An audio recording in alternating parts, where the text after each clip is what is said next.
So I'd worked with Justin and Alice actually in their previous shows, but this is the first time I'd ever actually jumped on as a writer.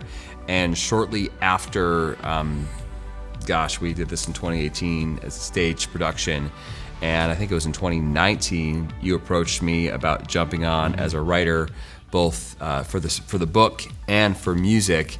And it just kind of evolved from there as far as my involvement with the show. Yeah, and it's really cool. Like, we've grew up, our dad was a pastor, and so we led worship together for years, even like through high school, even into our 20s.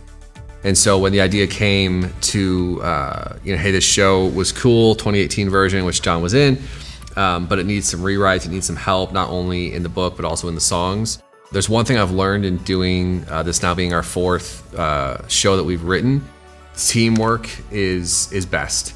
And getting people around you who are just as good or stronger in certain areas, and that iron sharpening iron truly brings about something beautiful. And so this is our first of hopefully many. We've already started working on our next show that we're going to be doing together. And but this one was a really, really special process, and probably one of the songs that I've heard from so many people about as being one of their favorites is one that it's called "Love Will Grow."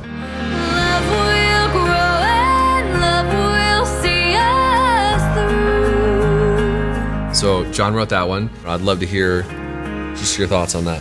Yeah, I mean, one thing I realized, I knew that writing was a lot of work, but it wasn't until working on this show, draft after draft of the script, and then that was actually probably the third, maybe fourth iteration of that song that I wrote, because it originally had a different name, a different focal point, was a lot simpler, and so completely rewrote the song to make it a lot more about Lydia, about her desires, and trying to meld that into the story with really giving her her own I Want song.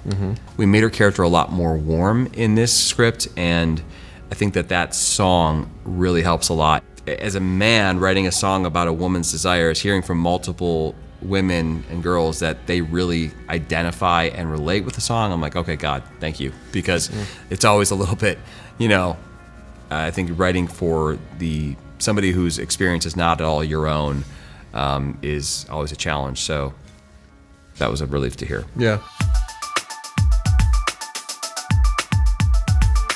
I can say as a songwriter, and I'm sure Jon would attest this as well, written songs for many, many years, worship songs, or whatever it might be.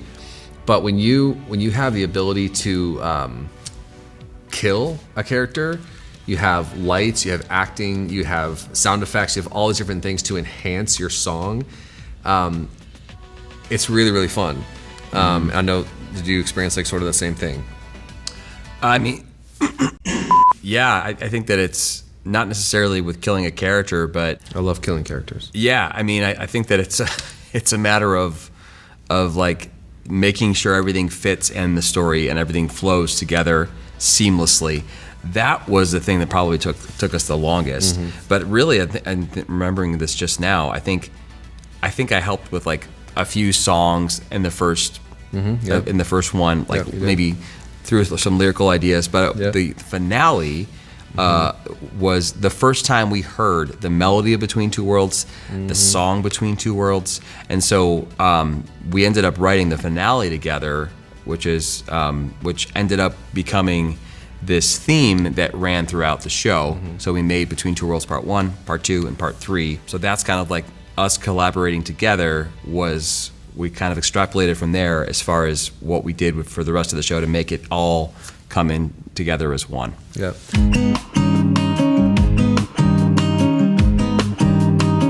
I think as songwriters, I remember when I first brought this idea to Alice, I think back in like 2016, because I've been kind of stewing on a Daniel musical idea for a couple of years, just kind of in my songwriting file. I'd throw stuff in there when I have ideas. Brought it to Alice, and we really began to kind of dive into it. The world that we were able to create around this, powerful story in the Bible. But if you read the book of Daniel, it's an apocalyptic book, it's a prophetic book, but there's not a lot that you can like grab onto as a human. It's a normal Joe who's going to work 9 to 5 or whatever it is. So the world we were able to create and then craft songs around Like we have Daniel, being this kind of insecure, reserved personality. Yeah, I mean, really dealing with some social anxiety. Yeah, social anxiety. But he has this girlfriend Who believes in him. Yeah. His parents will believe in him. Yeah. He just doesn't believe in himself because he's just not sure about himself. Yeah. And so just creating a world that hopefully someone in this day and age would actually look at this biblical character and say, wow, I've experienced loss in my life, or I want to be faithful to Jesus, in hard seasons. Yeah. Because a lot of times Bible-based stories, we tend to put them on a pedestal, these characters, but they were real human beings with real emotions, with real loss, real heartbreak, real heartache, and trying to inject that into this story, which, I mean, it's based on the life of Daniel, so it's essentially historical fiction, without deviating from sound doctrine or orthodoxy, because there's a lot more fluidity is maybe the wrong word. There's a lot more room to modify his story than there is for the previous film, like From Patmos. You can't mess with the story of Jesus very much. Right. If you do, you're gonna go into heresy really quick. Yeah, so. Totally.